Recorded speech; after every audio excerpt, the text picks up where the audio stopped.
손주 볼 나이인데 6070이 다시 일터로 향하는 이유. 은퇴하면요, 솔직히 다 끝날 줄 알았죠. 아침 출근길도 상사의 눈치도 월말 실적 압박도 이제 좀 쉬어도 되겠다 싶었어요. 그동안 가족 먹여 살리느라 자식들 대학 보내느라 허리 휘게 일했으니까요. 그런데 막상 그 시간이 오고 보니 이상하더라고요. 생각보다 하루가 너무 길고 생각보다 통장 잔고는 빨리 줄고 생각보다 나는 누구지? 라는 질문이 자주 떠오릅니다. 이제는 손주나 보면서 지내야지. 주변에서 흔히 하는 말이죠. 그런데 요즘 60대, 70대는 조금 다릅니다. 손주를 보기도 하지만 다시 일을 시작합니다. 누가 시켜서가 아니라 스스로 선택해서요. 은퇴는 했지만 인생은 끝나지 않았고 오히려 재임하기 시작됐다고 느끼는 분들이 많아졌기 때문입니다. 왜일까요? 왜 6070세대는 다시 일터로 향할까요? 은퇴 준비와 은퇴 후 삶의 관점에서 그 이유를 조금 차분히 짚어보겠습니다. 1. 준비했지만 준비되지 않은 은퇴. 많은 분들이 국민연금, 퇴직연금, 약간의 저축으로 은퇴를 준비합니다. 하지만 현실은 생각보다 녹록지 않습니다. 평균 수명이 길어졌기 때문입니다. 60세에 은퇴하면 2030년을 더 살아야 합니다. 그 시간을 버틸 만큼 충분히 준비한 사람이 과연 얼마나 될까요? 물가 상승, 의료비 증가, 자녀 지원, 예상치 못한 지출. 은퇴 전에는 이 정도면 되겠지 했던 계산이 은퇴 후에는 이걸로 30년을 일하는 불안으로 바뀝니다. 그러다 보니 선택지가 생깁니다. 생활비 조금이라도 벌까? 연금만으로는 부족하니 소일거리라도 해볼까? 처음엔 돈 때문입니다. 그런데 막상 일을 다시 시작해보면 이유는 그것만이 아니었다는 걸 깨닫게 됩니다. 2. 돈보다 더 큰 이유, 존재감. 은퇴하고 나면 가장 크게 달라지는 게 뭘까요? 수입이 아닙니다. 사실은 역할입니다. 회사에서는 팀장이었고, 부장이었고, 기술자였고, 사장이었습니다. 집에서는 가장이었죠. 그런데 은퇴 후에는 갑자기 역할이 사라집니다. 아침에 일어나도 갈 곳이 없고, 나를 기다리는 사람도 없습니다. 내가 이렇게 쓸모없는 사람이었나? 이 생각이 은근히 자존감을 갉아먹습니다. 일은 단순히 돈을 버는 수단이 아니라 나를 사회와 연결해주는 끈입니다. 누군가 나를 필요로 한다는 느낌, 내가 아직 쓸모 있는 사람이라는 감각. 이게 생각보다 큽니다. 그래서 다시 일터로 향합니다. 적은 월급이라도 괜찮습니다. 나 아직 살아있다는 느낌이 더 중요하니까요. 사례 1. 68세 김영수 씨, 경비원이 된 전직 임원. 김영수 씨 가명은 대기업에서 30년 넘게 일한 임원이었습니다. 62세에 퇴직했고 퇴직금도 적지 않았습니다. 처음 1년은 여행도 다니고 취미 생활도 했습니다. 그런데 2년쯤 지나자 무료함이 밀려왔습니다. 집에만 있으니까 내가 점점 작아지는 느낌이더라고요. 결국 그는 아파트 경비원으로 일하기 시작했습니다. 주변에서는 왜 그런 일을 하냐고 말했지만 그는 이렇게 말합니다. 돈도 도움이 되지만 그보다 아침에 유니폼 입고 나가면 내가 다시 사회인이 된 느낌이에요. 은퇴 후 삶에서 가장 어려운 건 시간을 보내는 것이 아니라 자존감을 지키는 것이라는 걸 그는 몸으로 느꼈습니다. 3. 길어진 인생, 짧아진 직장. 과거에는 50대 중반이면 정년이었고 기대 수명도 지금보다 짧았습니다. 지금은 다릅니다. 의료기술 발달과 생활 수준 향상으로 8090세까지 사는 게 특별하지 않습니다. 그런데 직장은 여전히 60세 전후에서 끝납니다. 그러면 30년 가까운 시간이 비어버립니다. 이 긴 공백을 쉼만으로 채우기엔 너무 깁니다. 쉼은 필요하지만 평생 쉼은 또 다른 고통이 될 수 있습니다. 그래서 많은 6070세대가 생각을 바꿉니다. 은퇴는 끝이 아니라 방향 전환이다. 정규직 커리어는 끝났지만 파트타임, 자영업, 사회공헌 활동, 재취업 등 다양한 형태의 일을 선택합니다. 사례 2. 72세 박정희 씨, 바리스타가 되다. 박정희 씨 가명은 65세까지 공무원으로 일했습니다. 안정적인 연금이 나와 경제적으로는 큰 어려움이 없었습니다. 그런데 은퇴 후 우울감이 찾아왔습니다. 아침에 일어날 이유가 없더라고요. 동네 평생교육원에서 커피 수업을 듣기 시작했고, 결국 작은 카페에서 주 3일 바리스타로 일하게 됐습니다. 손님이 커피 맛있어요. 한마디 해주면 하루가 다 보람 있어요. 그녀에게 일은 생계수단이 아니라 삶의 활력소입니다. 은퇴 후 삶에서 중요한 건 얼마를 버느냐가 아니라 어떻게 살아가느냐라는 걸 보여주는 사례입니다. 4. 자녀에게 부담 주고 싶지 않은 마음. 또 하나의 이유는 부모 세대의 책임감입니다. 자녀 세대도 쉽지 않습니다. 집값, 교육비, 불안정한 일자리. 이런 상황에서 부모까지 경제적으로 의존하게 되는 걸 원치 않습니다. 애들 힘든데 내가 손 벌릴 수는 없지. 그래서 조금이라도 스스로 벌고 스스로 쓰고 가능하면 손주 용돈이라도 주고 싶어 합니다. 단순한 경제 문제가 아니라 부모로서의 자존심과 책임감이 작용합니다. 사례 3. 66세 이순자 씨, 온라인 판매에 도전하다. 이순자 씨 가명은 남편의 사업 실패로 은퇴 후 생활이 넉넉하지 않았습니다.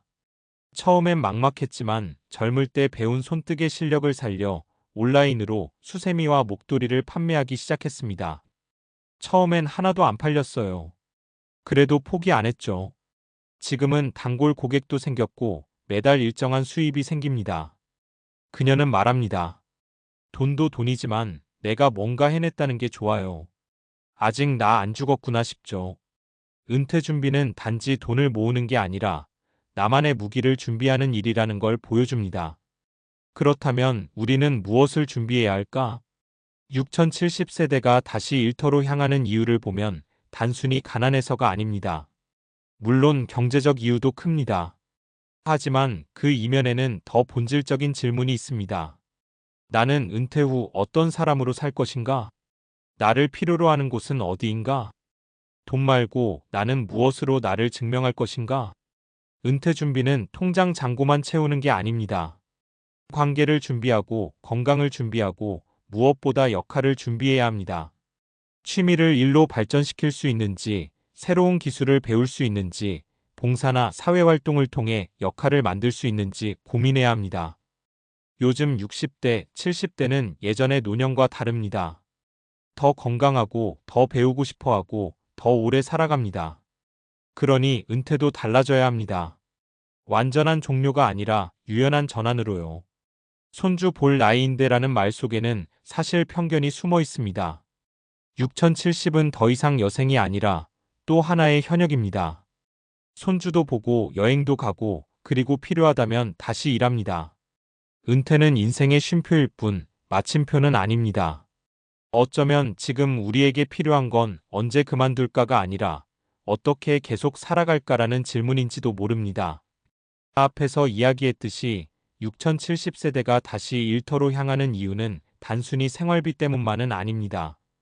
그렇다면 여기서 한 걸음 더 나가 볼까요? 일을 계속하는 것이 실제로 노년의 삶에 어떤 영향을 미칠까? 이 질문에 대해 감정이 아니라 논리적 근거와 과학적 연구를 바탕으로 이야기해 보겠습니다. 5.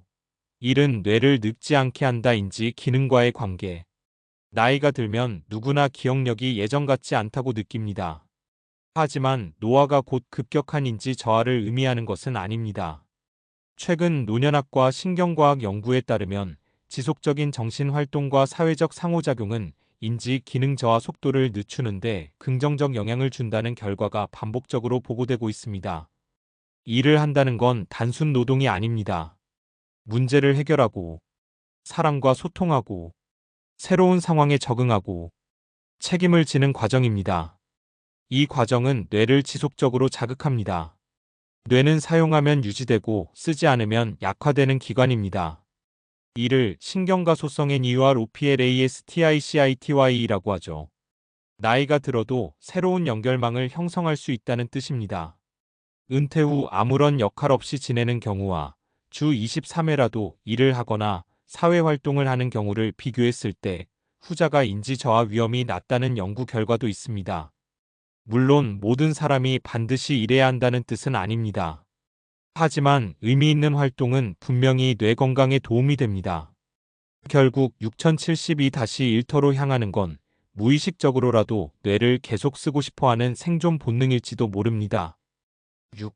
일과 정신 건강 우울과의 상관관계. 은퇴 직후 우울감을 겪는 분들이 적지 않습니다. 직장이라는 구조가 사라지면 하루의 리듬도 함께 무너집니다. 심리학에서는 이를 역할 상실롤 로스이라고 설명합니다. 사람은 사회적 동물입니다.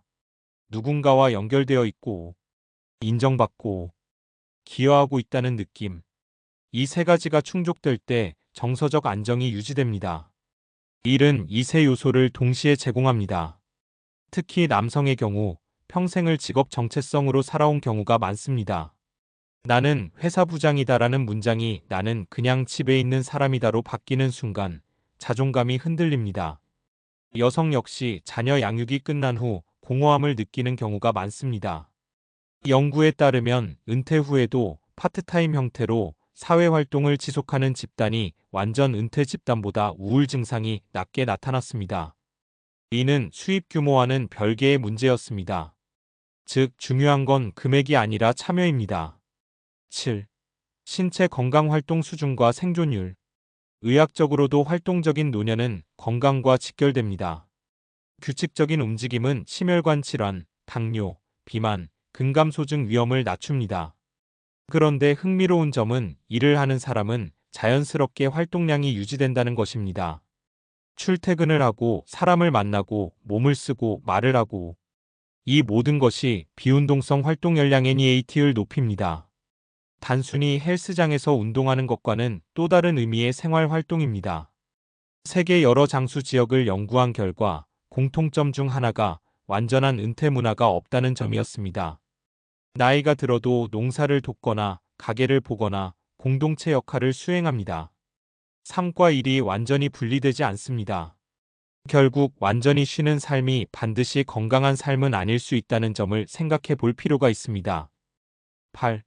그렇다면 무조건 오래 일해야 할까? 여기서 중요한 균형이 필요합니다. 무리한 노동, 저임금 착취, 건강을 해치는 일은 분명 문제입니다. 은퇴 후 삶의 질을 높이기 위한 선택적 노동과 생존을 위한 강제 노동은 전혀 다릅니다. 따라서 준비의 방향은 이렇습니다. 경제적 준비 최소한의 생활비를 연금과 자산으로 확보한다. 역할 준비 나만의 전문성, 취미, 기술을 미리 개발한다. 건강 준비 일할 수 있는 체력을 유지한다. 관계 준비 직장 외 인간관계를 넓힌다. 은퇴 후 다시 일하더라도 어쩔 수 없이가 아니라 선택해서가 되려면 이 네 가지가 받쳐줘야 합니다. 9. 우리 세대가 배워야 할 점.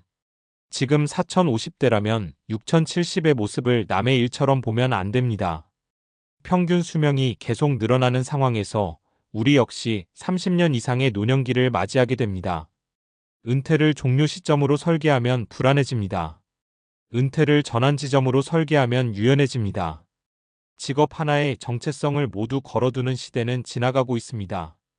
한 사람이 평생 23개의 직업을 갖는 것이 자연스러운 시대입니다.